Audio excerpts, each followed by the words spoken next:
Hey, good morning, everybody. Welcome to the Gospel of Two Wheels, where the coffee's hot, the bikes are fast, and your comments are thankfully absolutely ridiculous. Where's my chat? I'm not seeing my chat. Ugh. I don't know what's going on here. Um, so, give me a second, guys. I'm trying to get Brian on. My computer is being real weird this morning, so give me just 1 second. I want to be here so we don't.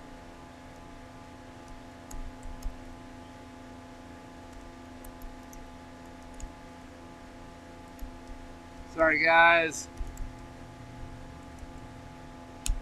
There we go. We got him a link, and hopefully I'm going to find out where my chat went. I don't know what is going on. Everything went south on me here, guys. I apologize. Oh, there. There's the chat. I found it. 1 second.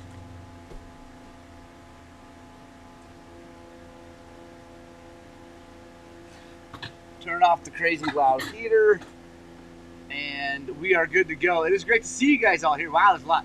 Dave Brandon, Bruce Kennedy, Lance Frazier. Let's see. Explain the. Yeah, hold on. Woody will absolutely explain that picture. And if you haven't checked out his stuff recently online, that's where that comes from. So yeah, it's awesome. And let's see. Roger Hurd, Sarah Llewellyn, 5280 James, my dad, Scott Sprouting, love you, bud. Chris Burns, what's happening? Gordon Stimmel. Aiden Pritchett, what's happening, dude? Roll Delinquent. Suzanne Spreadling, that's my mom. So hello to my mother, please. Steven Stanton, Sandy Smith, what is all going down, everybody? We should hopefully be getting Woody on here soon. Let's see. Scott Copland, Kel Becker coming in from Australia. There we go. There's Woody. Woodrow. Woodrow! What up? Happening? We're live. And we're live already. Look at this. Yeah. Things went south. I can't sign into messages on my. Wait a minute. You got a Husaberg behind you. What is happening? Yeah. Are you collecting like KTM's like stepchildren now? Like what is going on? Dude, I love that thing. Well, I don't really love it. I like seeing it though. It's that's a 390 FE 390. So. You know what would be fun is if somebody like American-made dirt bikes again, but if somebody bought the Husaberg name just because it's a badass name and a cool history, but made Husabergs an American-made dirt bike again. You know what I mean? Yeah. I know that those don't match up. I know Husaberg's not from America. I just mean like it's a badass name and it's got a cool history, and we need American-made dirt bikes again. Or like here, like American-made would be awesome, but what if the mascot / spokesperson / head lead of Husaberg was the Swedish chef from the Muppets? Because it's a Swedish company, and that dude would be so rad. Oh, it'd be so good.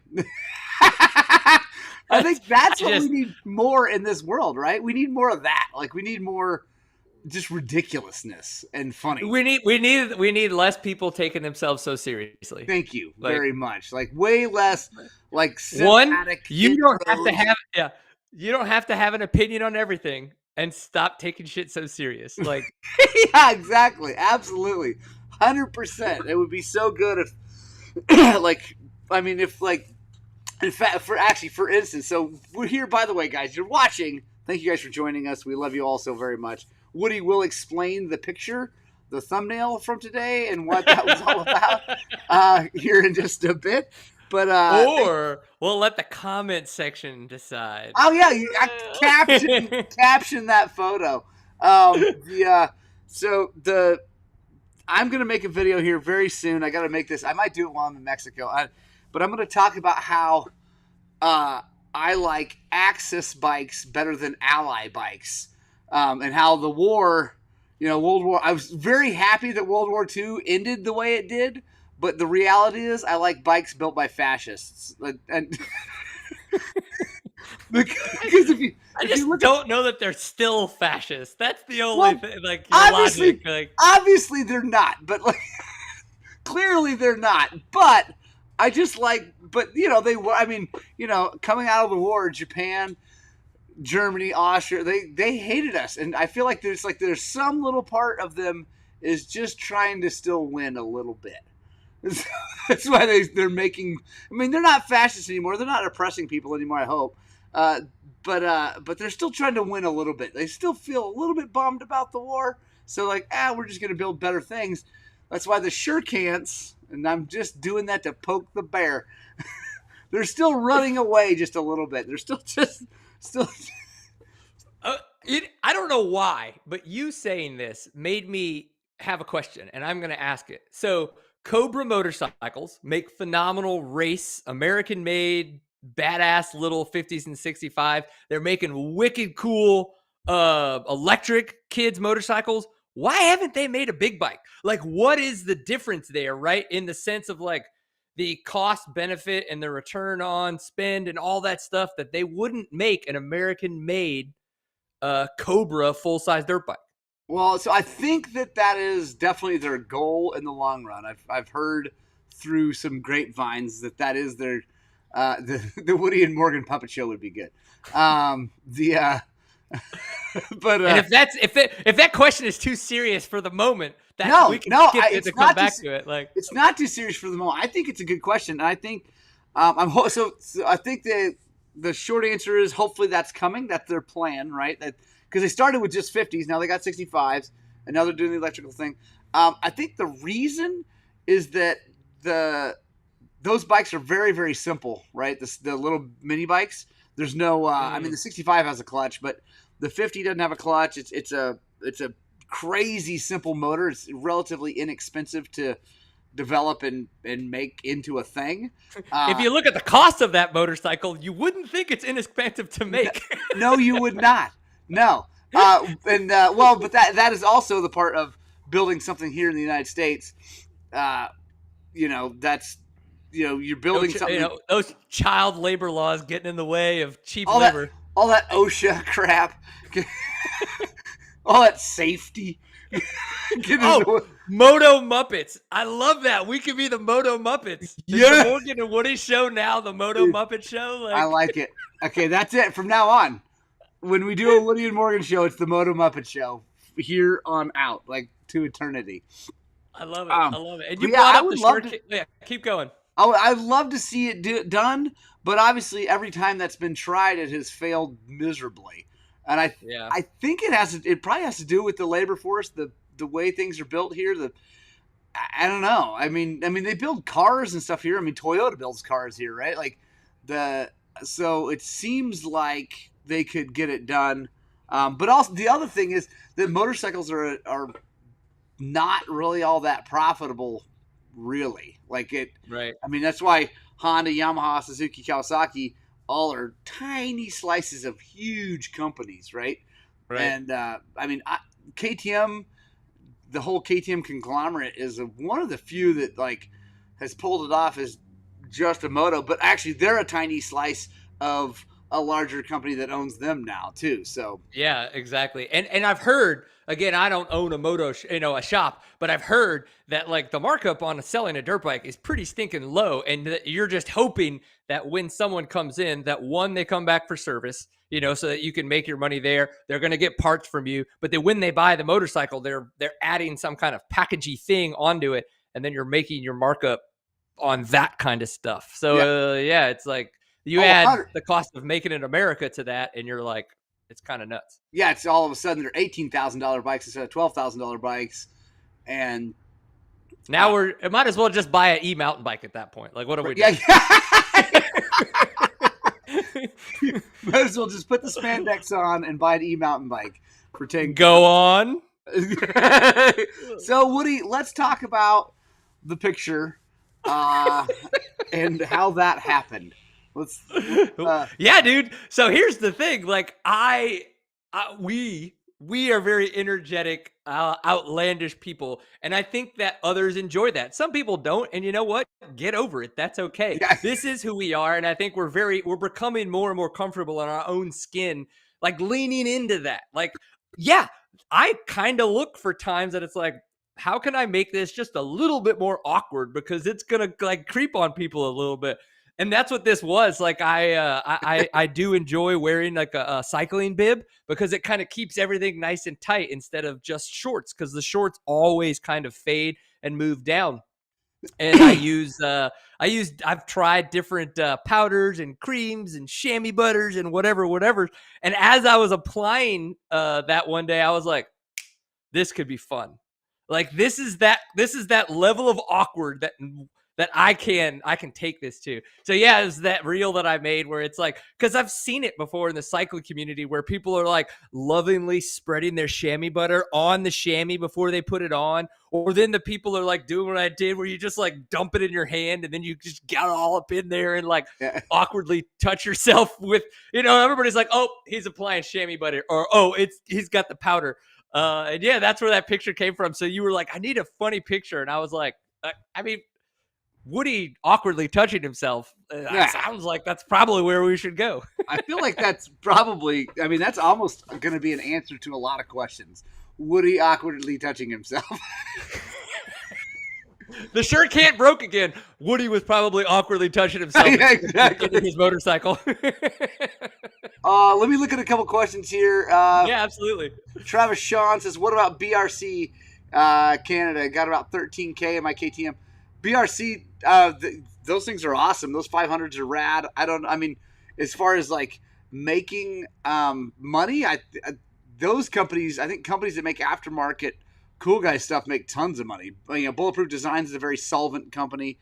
That's not on that level, but I think those guys make money. It's funny, people will buy a dirt bike, right? And so this goes back to what Woody said earlier about like the dealership not making a bunch of money on the markup of the bike, right? So they'll buy a dirt bike, they're happy to pay, whatever, 10, 12 grand for a motorcycle. And then weirdly, they're not happy to pay 13 or 14 for that motorcycle, but they're very happy to pay 10 or 12 and then spend 3 grand on it, right? Like, right. That's an interesting, weird, it's an interesting economy situation. Obviously, they're upgrading. You could go deep into that, but like, it's a weird economy thing, but that is absolutely what dealerships are trying to do. They're trying to get you to buy the bike, and right now, with the way people borrow money, they're trying to get you to roll all that upgrade money in on the financing, because they can, right? They've got that set up to where, well, if I'm borrowing 10 grand, why not borrow 15 grand? And we'll do suspension and blah, blah, blah, blah, blah, blah, blah, blah, blah. And that's where dealerships can make real money. That and then service and parts. Dealerships get like perks from whoever does their financing, right? Like it's like, is that okay? Yeah, the more you can get people to finance, the more them, the more they make and all this stuff. And and then companies, manufacturers will come out with deals, right? Like things where they, if you finance it, you get it for this much money, and the dealership gets a rebate. And it's a very complicated system, but yeah, it's better for them to get you to put more money on a card, basically. Right. So, and Tom the Battle Axe, debt is always bad news. 100%. That's teaching my boys right now. It's like, just wait, right? Just save the money and wait and keep fixing the old bike. Because my kid, Thomas, the currently fast one, Ewan's getting fast too, but the older one, he got all fired up about a new 350, because all the fast guys are riding 350s. I'm like, well, that's cool, but if you've got the money. But like, if you don't, which you don't, I know, because I know you live with. Yeah, you're selling animals, just not enough yet. Yeah, exactly. So like, you have a really bitchin' YZ, so let's just keep that good. So Countershocks. I've been looking at getting a 2024 gas I want to race next year. I have decided that I want to follow an enduro series. Most likely it's going to be Blackjack, because there's a couple events in there that I haven't made it in, more northern to. So I'm really hoping to pull that off. And I was like, cool, I'm going to do it. I'm going to save up. I'm going to buy a new bike, and I'm going to treat it right unlike the Sherco where it just kind of got, Woody was awkwardly touching himself instead of maintaining his motorcycle. And it's just like, oh my God, like I can't afford a new motorcycle. Like I just can't. And it's just so disheartening. That it's like, it's going to take me a year. Granted, I'm living my life. I have a family. Like, I'm not saying that we don't have money. It's just that there are other priorities over me buying a brand new motorcycle right now. And that is with help from an old friend who still owns a shop locally. Do you know what I mean? Like, and it's just like, I don't know how people do it unless they legitimately are just financing the bullshit out of it. Cause I'm not. I can't. Like everything we did to get this house, the way that we were able to buy it and stuff like that, and not have a mortgage anymore. Like I'm like, exactly what you just said. Like, no, I'm not putting myself back in that kind of debt. And it's just like, like, girl, I want that new motorcycle so bad, Morgan. I hear you. And that's what, like, people, not too many people this time, because I mentioned it in the video, but the video I released of my home shop, I'm like, yeah, I get it. This place needs insulation. Everybody wants me to get insulation. And, like, you got to do this, got to do this. I'm like, well, here's the thing. I'm prioritizing different things in my life because I am buying a new motorcycle, right? Like I'm buying a new Beta because it's going to be good for YouTube. I want to try it out. As someone said earlier, Italian, Beta is Italian for bring a toolkit, which I'm excited. Come on. There's like TMs for 10 mechanics, and then there's things for KTM back in the 90s. Like, come on. Like, and which we are going to get to, because that was the whole point of this whole show, was to talk about that. Well, maybe. But yeah, exactly. But I'm prioritizing because like the people like, I feel for a lot of men out there who work jobs. You're one of them who works a job behind a computer. And we're looking for an outlet like for doing like manly stuff. Like, so everybody has a man cave and a whatever. Dude, I am literally in a man cave every day, all day of my. I don't like when I come home. I'm not actually looking to go out in the shop and work on more crap. Like I try not to do that. Honestly, that shop honestly is to keep things out of the weather. And then give the boys a place to work on their bikes so they don't have to come down here to the shop. And my kids can wear jackets when it's cold outside, and they can take their shirts off when it's hot outside. So, dude, I got it. Here's the solution. Because I've been trying to keep up with all the content you put out, but I'm not going to lie, it's very difficult. It is. But in some of them, I hear you apologize for talking about the ads. And I say anybody who leaves a comment that's like, put up insulation, do this, add this. That's where you go, we would love to. Go shop on this link right now, and I will get this amount of money. And then people can see that when they spend $100, you make 10 cents, that it's like, it needs to add up. And right now, it doesn't. And it's very unfortunate that we're kind of stuck in this weird spot where, as content creators, I make $40 a month, right? And on YouTube. Like, that's shit. Do you know what I mean? But it's like, again, that's not my full-time job. I just like making content and wish that one day it would become a thing. So I think you should be less apologetic and more like, awesome, I want to put insulation up. Here's a link that you can go shop off of every time you need to buy parts online. And then we will put insulation up and you will be the sponsor for that video. Right. Like, yeah, absolutely. 100%. And yeah, that absolutely. And like, I have lots of goals for the channel and like goals to like travel around the country / world, meeting all you people and hanging out with all you, especially Australia. That is high on the list, is Australia and New Zealand. But that takes a ton of money, and I need to make that money. And so like my shop does well. We do, and my wife has a great job, but it's it's not enough for that kind of crap, like traveling around. Right. So yeah, or putting up random insulation. Right, yeah, exactly. Chrissy Altamere, I got to say hi. What's up, Chrissy? How are you and Paul? I have not talked to you guys forever. I know you've been doing all kinds of crazy awesomeness over in Aspen. I hope things are going well. So next time you guys are around, you got to stop in and say hi. Real quick. Anthony Nunez. Oh, you bet. Responding to the hub thing. Absolutely. This is a good one. Smiley Hansen says, bring every tool available is what Beta stands for. Oh, I like it. and lots of comments, guys. So I'm not going to be able to get to all of them here because it is just part of the deal. So when Woody and I we're already 20 minutes in too. Look at us just chit-chatting away. So I love it, but you guys like it. They love it, Woody. They love it. Obviously, if they wouldn't be here, 84 of them watching and all these things. So so let's talk about what the title of this video was real fast, just because I've been getting so many comments from people about my KTM braking. Oh, by my children mostly, by the way, my kids. Dude, nonstop. Oh, you do good to YZ. And so, like, no. Like, your YZ is my old YZ. Yeah, I'm like, your YZ is my YZ, you mother. So, like, but, like, remember who pays for the house you live in. So, but, and then, you know, I make the Sherco comments. I make the KTM, the whatever. The only bike I won't talk bad about is my XR650 because you can't, or I'll punch you in the face and hit you with a hammer in the head and kill, because like it's the best bike ever. You cannot talk bad about that. But literally every other bike breaks, right? So that's what we want to talk about here, is that all motorcycles break. I think it comes down to, but they're all also pretty darn good now. Like, I don't think anybody's really building a terrible piece of crap anymore. Like back in the day, companies had some bad, like RMs back in the early 2000s were junk. I mean, Ricky Carmichael was a factory bike, but like they sucked, and a lot of people broke lots of things, right?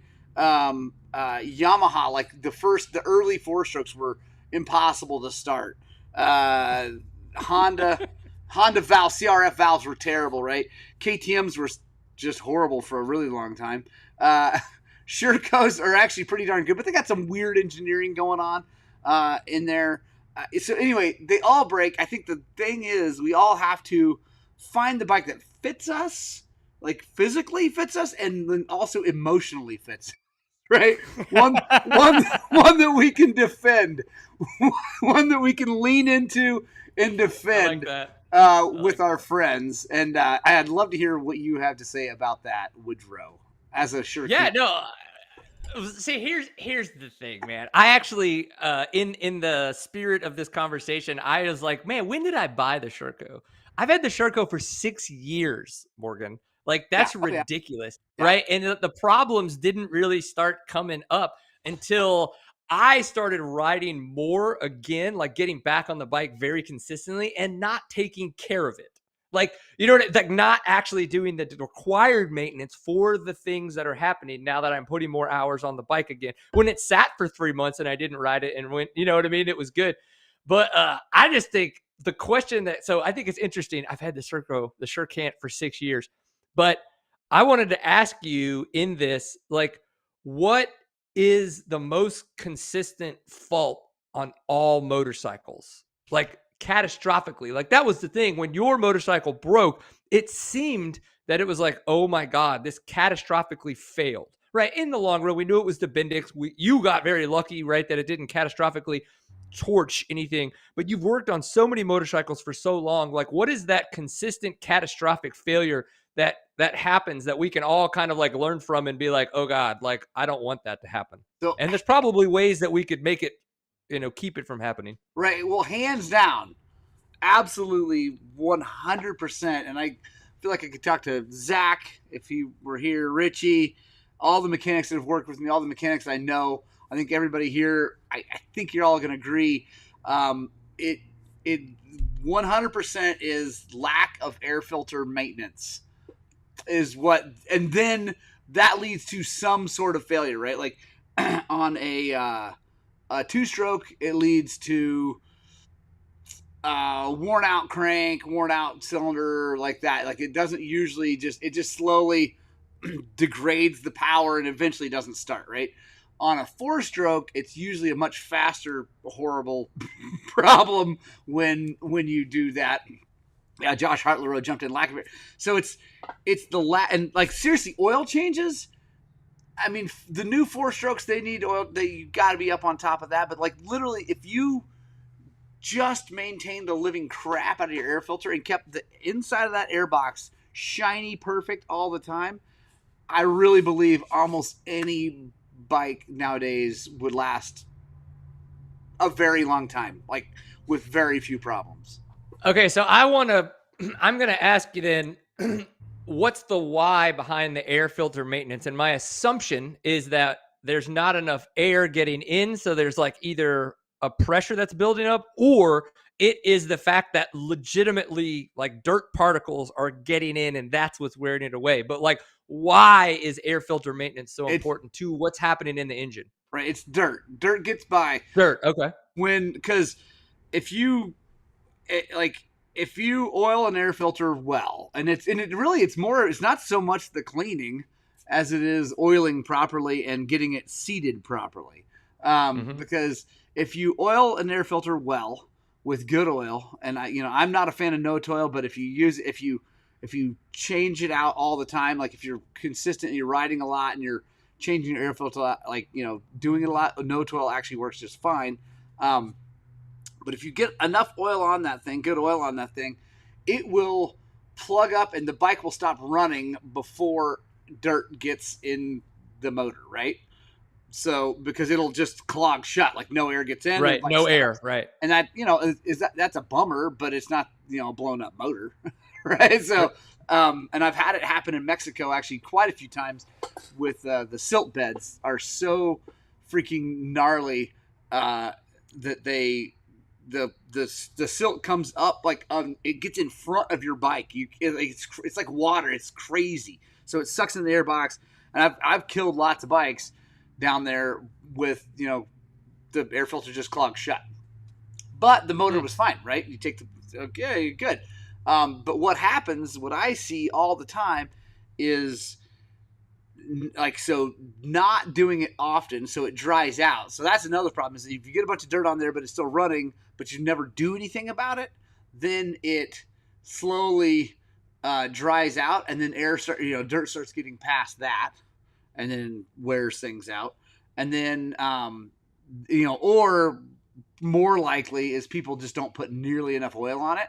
They're like trying to be I don't know, it's like, I don't know, like trying to be skimpy on air filter oil, which is a terrible thing to skimp on. It's just like two-stroke. Well, I think like it sounds like there's some good content for you to make here, like on how to properly oil an air filter, right? Like, and that's the thing. You put that out there, so many people are going to have opinions. So the comment sections is going to be good for nothing else, and that probably will gain a lot of traction. But what are your thoughts on the grease around the edge, right? Like you're like lubing up a baby's diaper. You're like, big fan of grease. Like I grease it. Well, so I don't grease my air filter lip every time because I grease it really well, and when I do grease it, it leaves a rim of it on there, and so there's all like, and when that grease rim starts to go away, I put more grease on it, right? But I'm a huge fan of grease. Some guys are funny, like they're like, it just makes them. I'm like, what, dude? Grease won't hurt a motor. If you get a little grease on the inside of that airbox as you're trying to slide that thing in there, that will never hurt an engine. It could clog a jet or a injector or something like that, but it's not going to blow anything up, right? Right. And if you're careful, that won't happen. And yeah, like I don't know why people don't do that. Like it doesn't make sense to me to not grease it. Like it's a few extra seconds to make sure that seals, because someone else is like check on the KTM warped air filter cages. That grease can help bridge that gap, right? If you don't notice and the thing's warping, that grease on there can help bridge that gap and keep that stuff in there. Quick, Flan XC says, do you like spray versus soaking? Great question. That's a great question. I'm a big fan of soaking. I like so I have spray that lives. Is that like the Provo float kind of soaking, or is that something else? Dude, so good. Sorry. So many people. You're too close to Utah. You're too close to Utah. So many people are not going to know what that means, and I love it. So, but they're going to Google soaking now, and they're going to find out pretty quickly. Absolutely. I like to dip the air filter in oil because it gets, and then mush it in there until the whole thing's blue. In my case, because I keep air, the spray stuff in my van for races and things like that. If we, and the spray works fine as long as you use enough of it. The problem is it's expensive to use enough of it. You go through a ton of it. So I'm a big fan of just soaking it. With the question about, now that we're talking more detailed, what are your thoughts on the pre-oiled filters, right? And I know that because I see the Funnel Web Filters does that. The ProToil, I believe, is one of the big ones. Twin Air does like stuff like that. Like, what are your thoughts? Well, I don't like them, and the reason I don't like them is because they sit on shelves for a long time, right? And then the oil eventually will slowly drain out of the filter, and not because I've tried them myself. I've had them in my van, like, oh, it's an extra, just in case. And you pull them out, and there's oil on them, but it's not like completely covering all of it. So then you have to oil it anyway. So it seems like a waste, right? So I would rather just have oil and a filter spare, whatever. In the Fab One of Tokyo Off Road said his favorite is Bel-Ray. The liquid stuff. I use Bel-Ray filter oil exclusively. I won't put anything else on my filters, my kids' filters, none of it. I think it's hands down the best. And then of the spray stuff, I use the Maxima Fab One because it really works good on the.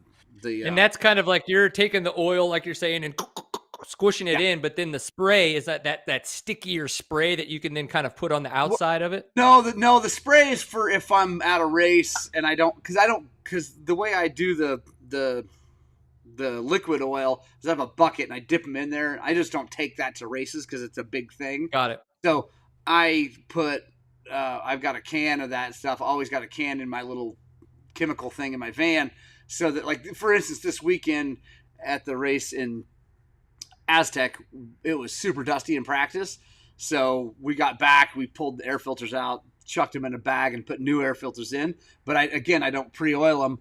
I just have them dry in there, and then we pulled them out and we sprayed them all down and mushed that in. So, interesting, cool. Yeah.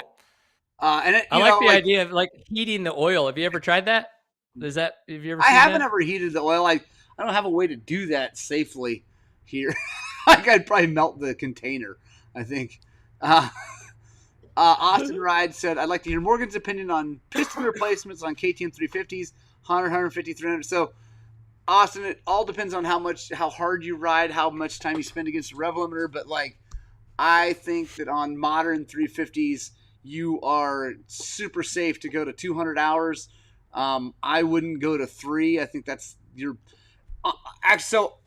actually, I have pulled 350s apart at 300 and 350 hours, and honestly, the cylinder and piston and rings actually still look really pretty freaking good at that kind of time limit. But the cam chain is the thing I worry about. Cam chain and cam chain tensioner are things that get sketchy at that kind of interval, because if you stretch them too far, if you've gotten the motor hot a lot because you're banging on it, you're racing or whatever, and that thing stretches and skips time, it's a catastrophic failure of the motor. And it's, you're looking at, if you bring it to me, it's going to be $3,500 to $4,000. If you skip time, pistons meet valves, it's a very, very expensive motor to fix. So yeah, that's my biggest thing.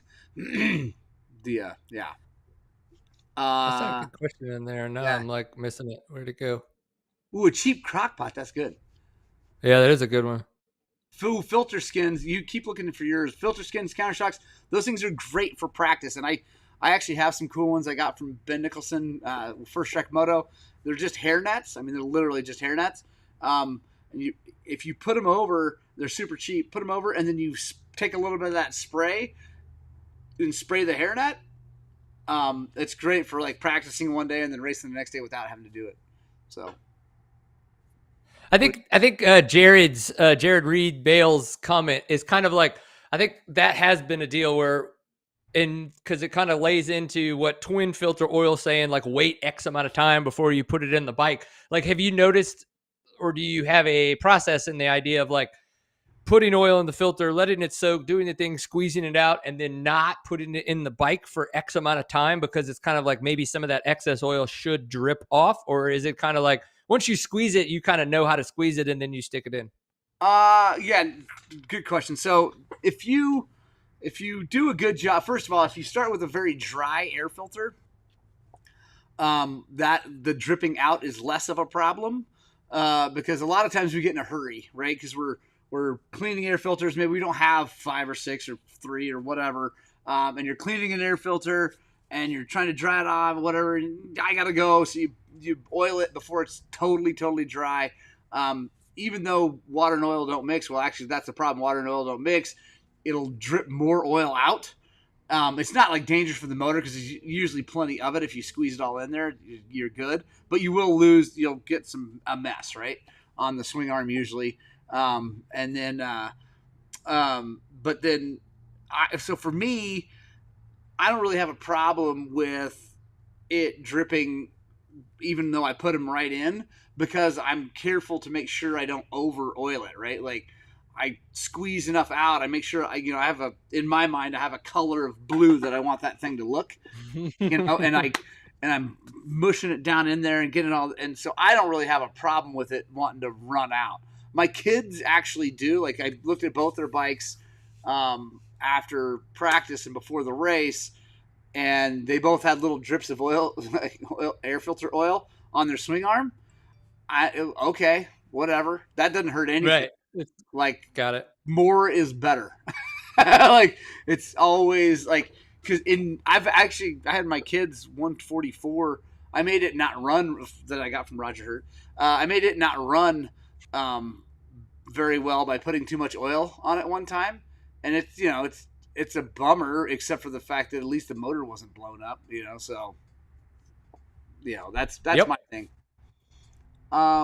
Real quick, Flat XC ballpark top end rebuild for 4 strokes, about $1,500 to $1,600 with valves, somewhere in there. Let's see. Scott Phillips, after you oil your filter, lay it flat in a warm area for 20 minutes or so, then install. And that is, I mean, that's a great idea. If you got time, that's fine. Like, let it sit. There's nothing wrong with that.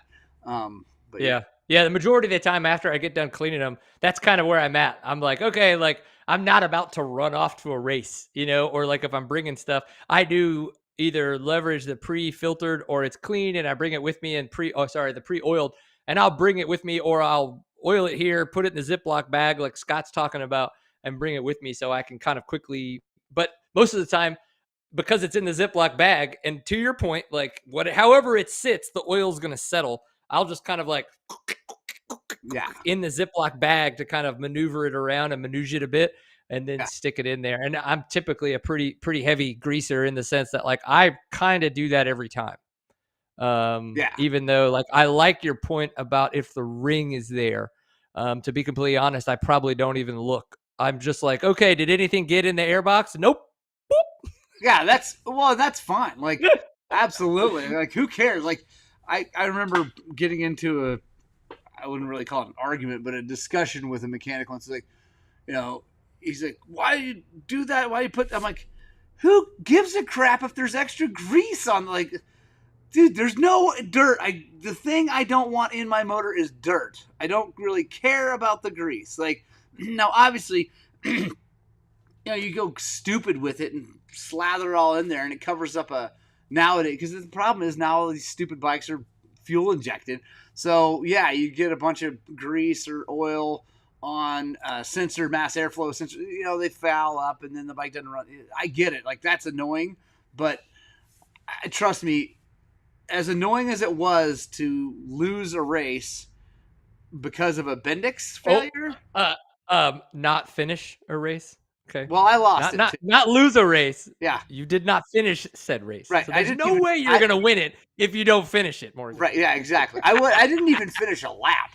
So, like, as annoying as that was, you saw how freaking excited I was about it not being blown up, right? Like, oh God, yeah. Because I don't make a living racing. Like I don't make a living racing. I don't need to finish a race. Like I just need to. I'm just having fun.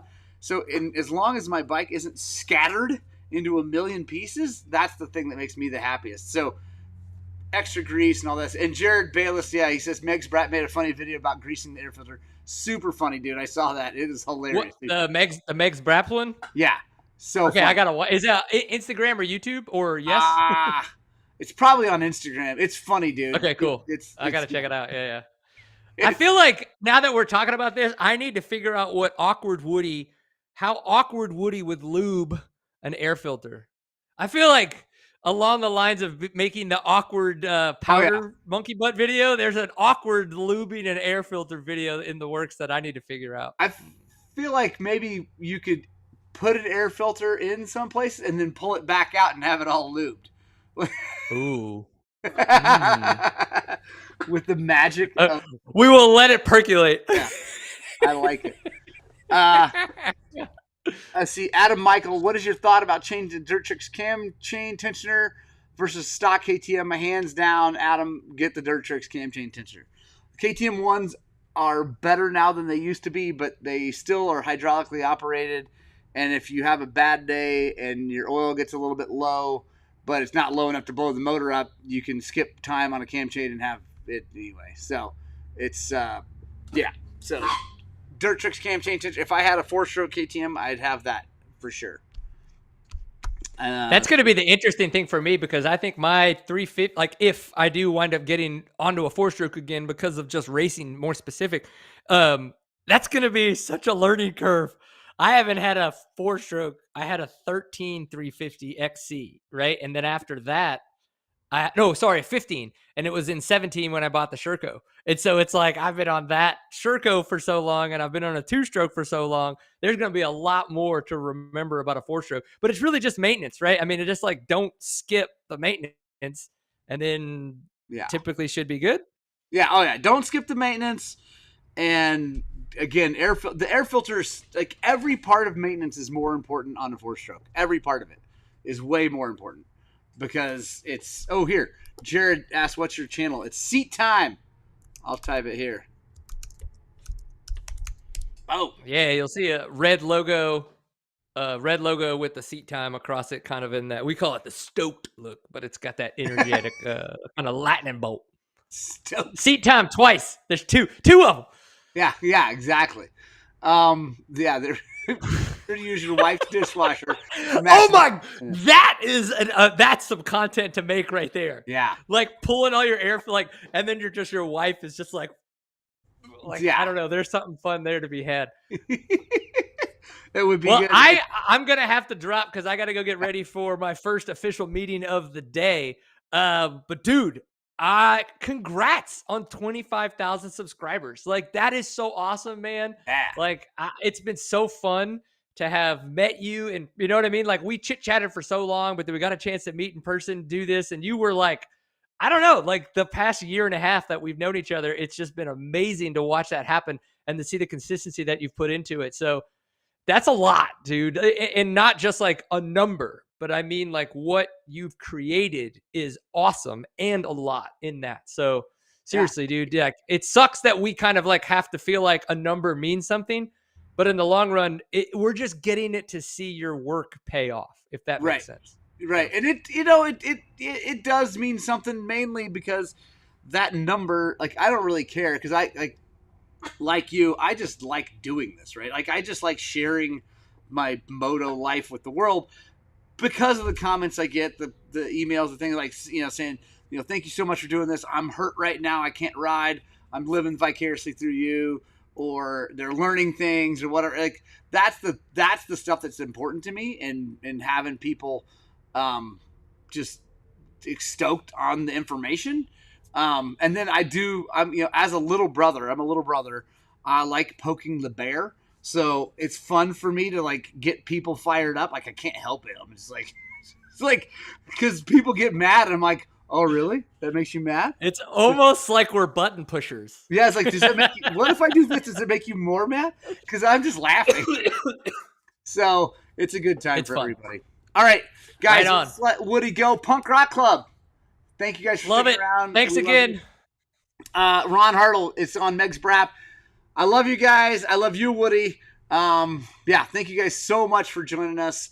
Again, Punk Rock Club, I love you more than I love everybody else. Please tell your friends about the channel. Tell everybody about what we're doing. And make sure you tune in because Baja is coming. We're leaving very, very soon for Mexico. And it's going to be bad to the bone. I cannot wait to get down there. There's going to be so much content coming. I love you guys. We will see you guys very soon. Peace.